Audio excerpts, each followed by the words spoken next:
Hey everybody, welcome to Money's No Object. I'm your host, Dylan Howell. This is episode number 174 of our YouTube channel and podcast, and I cannot be more excited to continue sharing with you guys personal finance topics that I think can be useful for you in your long-term financial journey. Well, yesterday we talked about CDs, which are an investment type that I had a lot to say about and not a lot that was positive. But today we're going to talk about another investment type, and that is the preferred stock. And we're going to talk about what preferred stocks are. We're going to talk about exactly when they may be useful for you to hold in your investment portfolio. We're going to talk about what they do and how they compare to the common investment vehicles that we would typically put money into.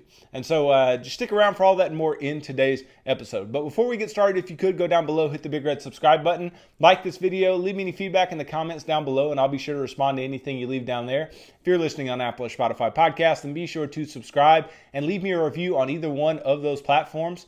Follow me on social media at MNO with Dylan, and that's really good supplemental materials to all the things I'm putting out in these long form episodes on YouTube and the podcast every single day. And then if you need somebody to keep you accountable to a financial plan and create a financial plan that's specific to you and your family's needs over the long term, then I can do that. Just go to my website, www.mnowithdylan.com. Click on the Work with Dylan tab, and you can choose the financial coaching session type that would work best for you, and we can begin pushing towards your long-term financial goals together. So we've talked before about stocks, and we've talked about bonds, and we've talked about all other sorts of investment vehicles that we may put money into. But one that we haven't spent a lot of time on, and I may have mentioned in passing a few times, but we haven't really dedicated any significant time to them, is the preferred stock.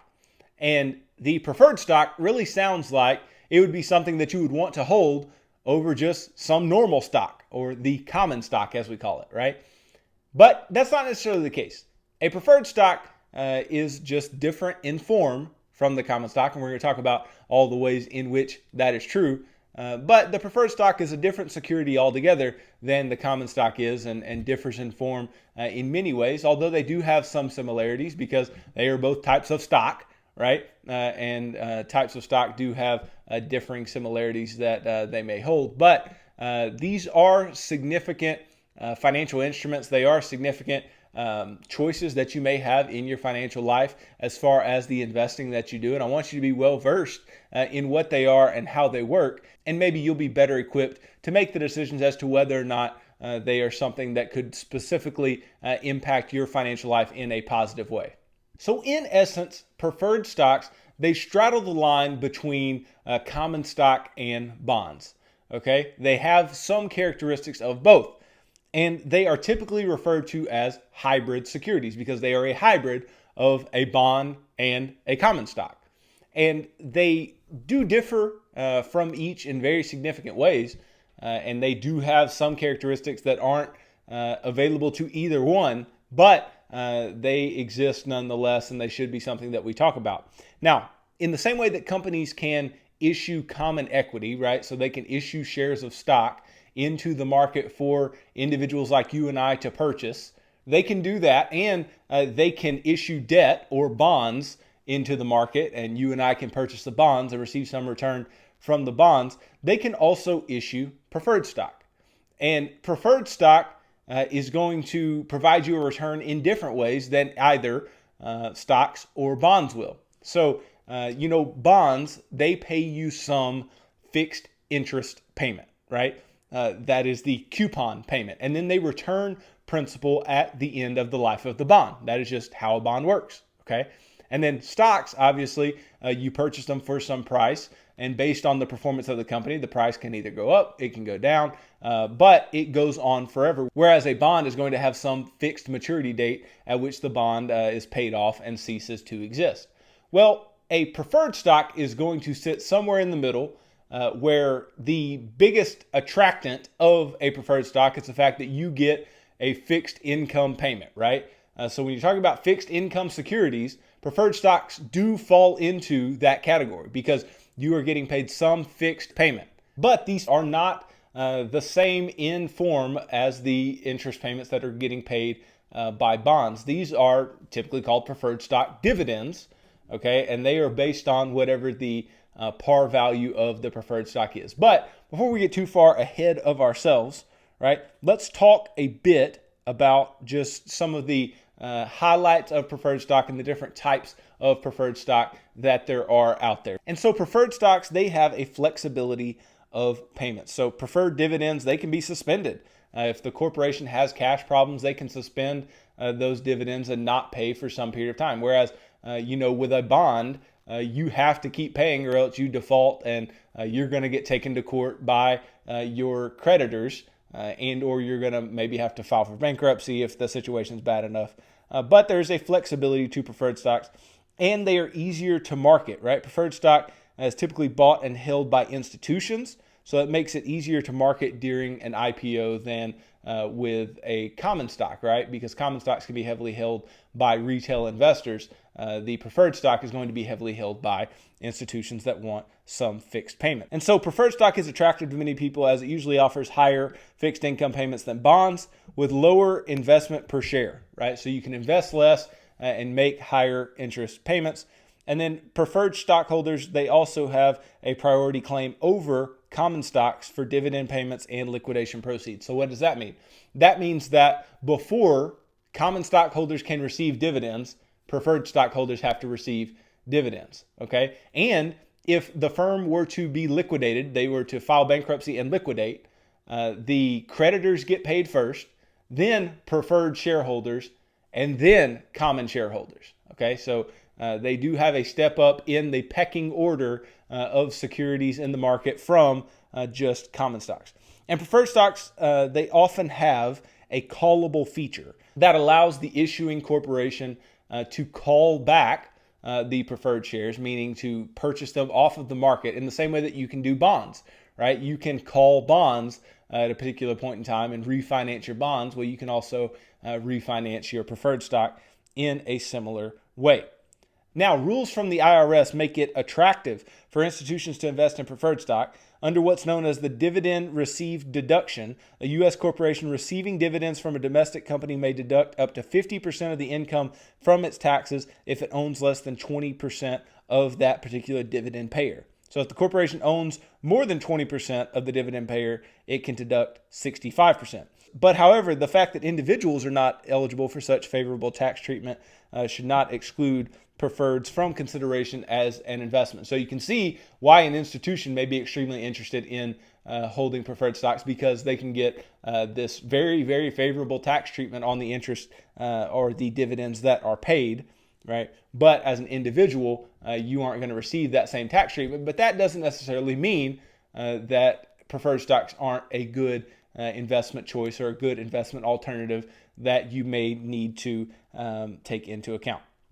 So there are different types of preferred stock, okay? Now, in the same way there are different types of bonds, there are different types of preferred stocks. But there are not, obviously, different types of common stock other than the voting rights that go along with the common stock. Most common stock is pretty, just the same right on down the line, right? It's basically all the same. But for a preferred stock, they can differ in form very greatly. So there are many possibilities, right? But basic types of preferred stocks are the following, right? So first you have cumulative preferred stock. So most preferred stock is cumulative preferred stock. This means that if the company withholds part or all of the expected dividends, they are considered dividends that must be paid before any other dividends. So if the firm doesn't pay the dividends that were promised to the preferred stockholders when they were promised to be paid, then they cannot pay anybody else, as far as like the common shareholders. They can't pay dividends anywhere else until those preferred shares get their dividends. Preferred stock that doesn't carry the cumulative feature is called a straight or non-cumulative preferred stock. But again, most preferred stock is cumulative. It is one of their major advantages over the common shareholder. And as I said before, preferred stock can also be callable. So the company can redeem the preferred stock and pay the preferred shareholders cash, but that must be laid out in the prospectus of the preferred stock that is being sold. That way the investor knows that their preferred stock could potentially be called in the future. But most preferred stock shares are callable And then there are also convertible preferred shares. And convertible preferred shares are at the discretion of the investor, of the individual or institution that holds the preferred share. They can convert the shares into common stock at some point based on whatever the prevailing market price of the common stock is. They can make that decision and based on whatever conversion price gets laid out there for them. If the current market price is much greater than the conversion price, then they can convert their shares of preferred stock and make a handsome gain by having converted that preferred stock. So in being callable and convertible, then they are extremely similar to bonds. Okay. Now, preferred stock is also participating, right? So they have a fixed dividend rate. And if the company issues participating preferreds, those stocks gain the potential to earn more than their stated rate. The exact formula for participation will be found in the prospectus. Most preferreds are non-participating. So you could earn more than just the fixed rate that is stated in the prospectus of the preferred stock if they are participating preferred stocks. Participating meaning participating in the financial performance of the firm, but these are not as common as I just stated. Then there are also adjustable rate preferred stocks, so ARPs. Right, these preferreds pay dividends based on several factors that are stipulated by the company. Dividends for ARPs are keyed to yields such as U.S. Treasury bonds or U.S. Treasury yields. So any type of government issue is typically what it is pegged to. And they provide the investor limited protection against adverse interest rate markets. So they allow for the fact that if interest rates were to change drastically, that they're not getting the short end of the stick. But on the other end of the table, as with anything that is adjustable rate, as interest rates are worse, then so will the rates be on the preferred shares. So those are the different types of preferred stock. You've got cumulative, callable, convertible, participating, and the adjustable rate preferred stock. Now, let us talk about how preferred stocks stack up to bonds and common stocks. Because like I said, they are a hybrid security. They are a hybrid between common stock and bonds. So it's important to understand what the similarities and differences are. That way we can be better informed if we ever choose to invest in such an asset class as this. So let's start with preferred shares and bonds. And let's look at some of these similarities. Well, preferred stocks are issued with a par value and pay dividends based on a percentage of that par value, just like bonds, which pay coupons that are a percentage of their par value. Okay, and the market value of shares of preferred stocks is sensitive to changes in interest rates. So if interest rates rise, the value of the preferred stock falls, and that is similar to the way that bond prices work as well. Preferred stocks technically have unlimited life because they have no fixed maturity date, but they may be called by the issuer. So like I said earlier, callable bonds and callable preferred stocks both exist and can both be invested in. And that is a way that a company can go about refinancing their debt by calling bonds or refinancing their other fixed income securities like preferred stocks by buying back the preferred stock and then possibly issuing new preferred stock at a lower rate. Okay, so that can be the case as well. Then, like bonds, preferred stocks are senior to common stock. Okay, so like I said earlier, when it comes to the liquidation of the firm, they are senior to common stock. If everything goes bad and the firm has to be liquidated, then the bondholders are going to get paid. The preferred stockholders will get paid with whatever's left after the bondholders, and then the common stockholders, they fall third in line if there's anything left later on. And they also fall third in line when it comes to payment, because obviously creditors are going to get paid first as far as the interest payments that they are due. And then any dividend payments that get paid to preferred stockholders will get paid before the dividends that get paid to common stockholders. And common stockholders typically aren't even able to get dividends unless they are already paid to the preferred stockholders. Okay, so that is another way that bonds and preferred stock are similar. They are senior to common stock.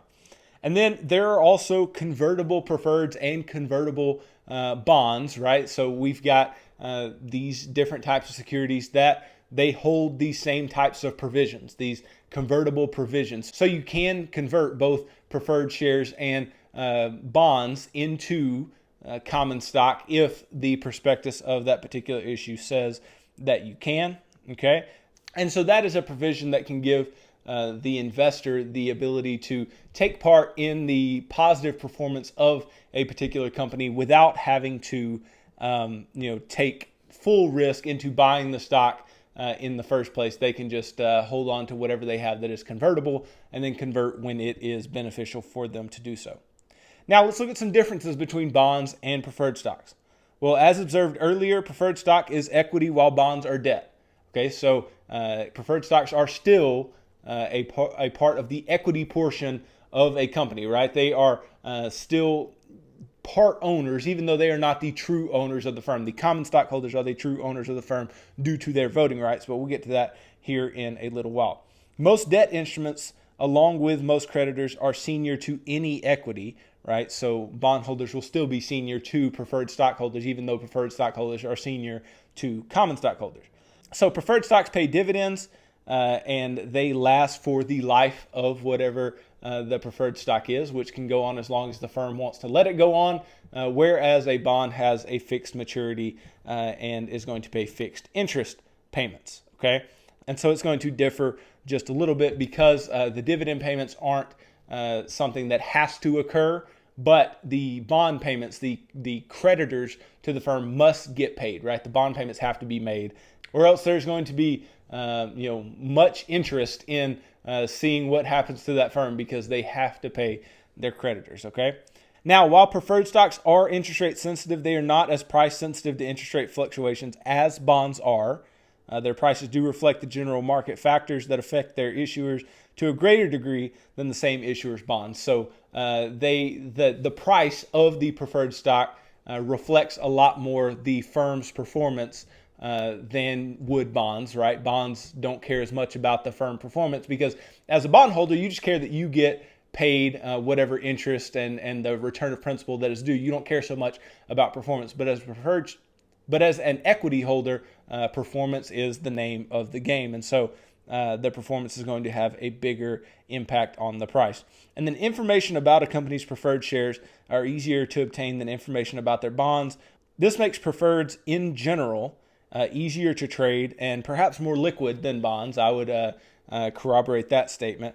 And the low par value of the preferred shares also make investing easier because bonds have a minimum purchase requirement, right? Typically $1,000 for a corporate bond. So that's how bonds and preferred stocks line up with one another. Now, what about preferred stocks and common stocks? Well, the similarities, it's pretty short and sweet, right? Both are equity instruments, right? Their dividends come from the company's after-tax profits and are taxable to the shareholder, right? So that's what they have in common. And not to mention, they fall behind creditors in the line of receiving payment and liquidation of the firm.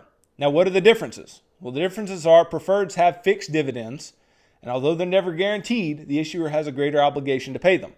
Common stock dividends, if they exist at all, because a lot of companies do not have dividends at all, are paid after the company's obligations to all preferred shareholders have been satisfied. So this is where preferreds lose their luster, though, for many investors. For example, if a pharmaceutical research company discovers an effective cure for the flu, its common stock will soar, while the preferreds might only increase by a few points. The lower volatility of preferred stocks may look attractive, but it cuts both ways. Preferreds aren't as sensitive to companies' losses or gains, but they will not share in the company's successes to the same degree as the common stock.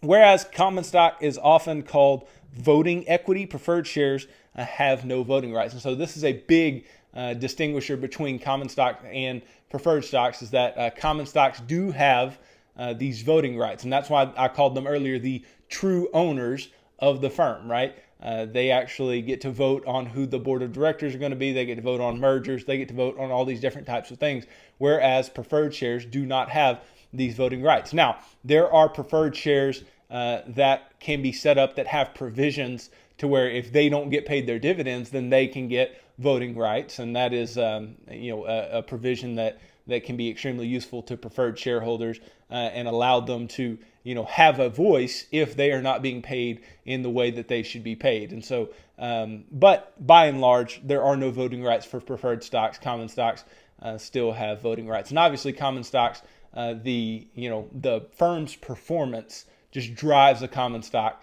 As I said a moment ago, the preferred stock, it just doesn't fluctuate as much with firm performance, but that limits the upside potential that a preferred stock can have above whatever fixed dividend payment that you are receiving as a preferred stock shareholder. So then begs the question, should you invest in them? Right? Are they interesting enough to invest in? Well, by and large, the preferred shares are going to be very similar in form to bonds. Now, I said earlier, you can get higher payments from preferred shares, which is very, very useful, okay? But they fall into the same issue that bonds fall into, in that they are susceptible to inflation eating away your gains, because it is a fixed income instrument, right? You are getting paid a fixed amount, and in getting paid a fixed amount, inflation can eat away at that fixed payment. Because if I'm getting paid $50 every time that a dividend is paid, then I receive $50 today. But $50 today is going to be more valuable to me than $50 1 year from now, or 2 years from now, or 3 years from now, or whatever it may be. And so we have to keep in mind that even though it is nice to get paid a fixed income amount, the amount of income that you're getting paid is going to lose real value over time. So it's just important to understand that. Now, the dividends are quite typically going to be far greater than anything you can earn on the equivalent common stock, right? The common stock of those same companies. But like we said a moment ago, the common stock is going to pick up a lot of the performance issues in the company, whereas the preferred stock is not going to be as sensitive to the performance issues that the company may incur, or the upside to the performance that the company may have. Now, that being said, there are plenty of common stocks that pay, very, suitable dividends that can be interesting if you are in need of income.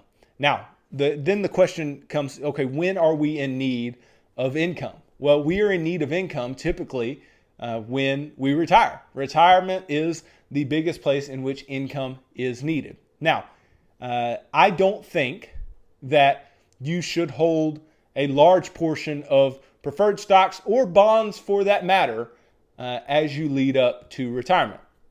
Even though the dividends and interest payments can be reinvested, the growth of that reinvestment is not going to be as significant as you would have with certain common stocks. And so leading up to retirement, at least, being heavier in common stocks is obviously a good idea, and most investment professionals would tell you the same. It's pretty common asset allocation knowledge. But when we get to retirement, actually creating the income that we need and having that guaranteed income, right, that can be created no matter what, requires that we take a few more financial instruments into account, namely preferred stocks and bonds. Because if I am in retirement, I care a little bit less about growth, even though growth is still important, but I'm more concerned with having enough growth in order to have the money that I need to live, to have the money that I need to continue moving forward in my financial life.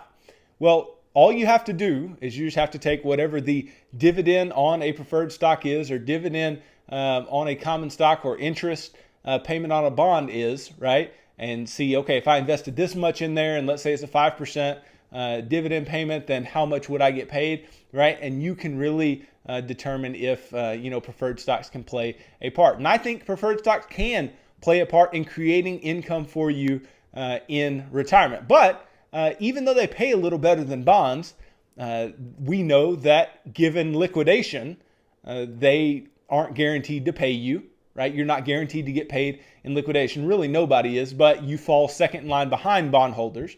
And bondholders have the upper hand as far as receiving payment, right? If the company is a little more strapped for cash, then bondholders are going to get paid first anyway. So bonds can be a little safer in the way of getting your payments and being guaranteed your payments than the preferred stock. But that's why the bonds are typically going to offer you a little lower rate. Now, that's not to say that you can't find bonds that provide you adequate rates of return, but it is a little harder to find than finding preferred stocks that will give you adequate rates of return. And again, like I said before, you still need growth in your portfolio even when you're retired. And so when it comes to getting dividends, right, and getting some guaranteed payments into the future, you may choose to buy common stocks with long track records of good dividends. That way you can continue to receive income off of those common stocks into the future and get the upside potential of those companies, whereas the preferred stocks will not reflect as much upside potential. But let's just say you're interested in like, hey, I just want the income off of them, right? I just want to have some part of my portfolio that the only reason it's there is to pay me income, okay? And that really comes down to bonds or preferred stocks.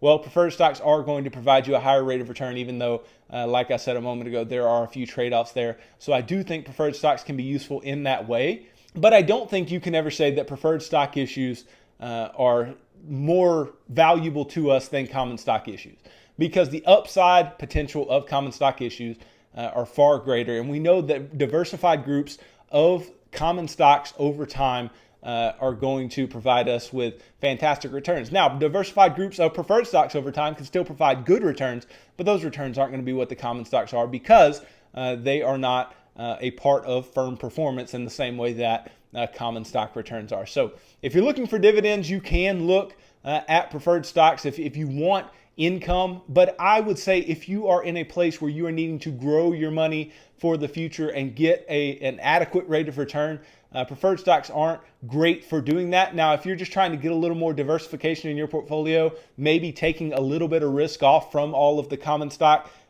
exposure that you may have, then preferred stocks may be a place in which you do so. Bonds may also be a place in which you do so. But again, preferred stocks do have their similarities and differences with both common stocks and bonds. And it's just going to be up to you to determine the trade-off between what is worth more to you. Is it worth more to you to participate in the company's growth? Is it worth more to you to receive first dibs when it comes to payment with the bonds?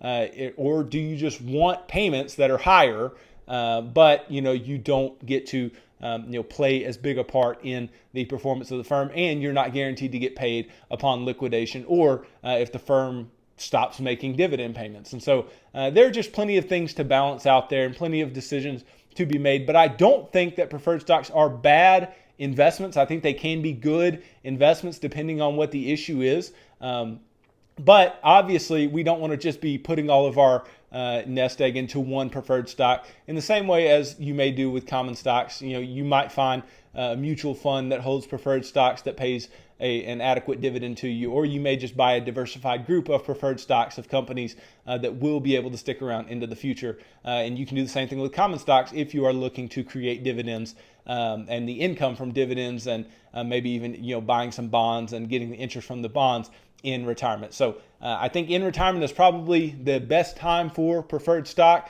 or if you're in a place close to retirement where you're taking a little risk off.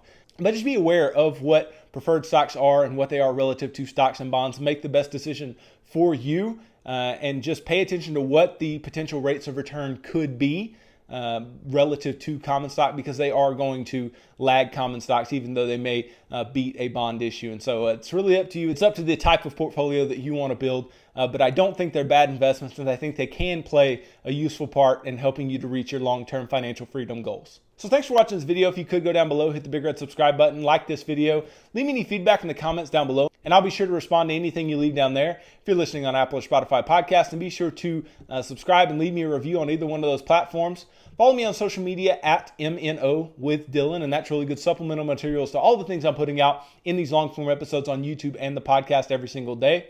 And then if you need somebody to help you to stay accountable to a financial plan and build a financial plan that is specific to you and your family's needs, then I can do that. Just go to my website, www.MNOwithDylan.com. Click on the Work with Dylan tab, and you can choose the financial coaching session type that would work best for you, and we can begin pushing towards your long-term financial goals together. So tune in tomorrow as I talk about something that I'm sure a lot of you have been waiting for me to talk about in depth and in detail, and that is cryptocurrency. As big of a buzzword as that is in our society today, I figure that it is more than worth the time for me to devote an entire episode to it, and we can really get down to the nuts and bolts of what crypto is, why it is even around, if it is worth your time and your money. And we'll spend a fair amount of time tomorrow really digging into the details. And maybe you'll walk away with a better idea of what crypto is, and it's not just something that you see going up in value so fast over time, or it's not Dogecoin or whatever you may think. So hopefully it provides some clarity, and we can be more informed about these things that are very real in our economy today. So thanks for tuning into today's episode of Money's No Object. I'm your host, Dylan Howell. God bless.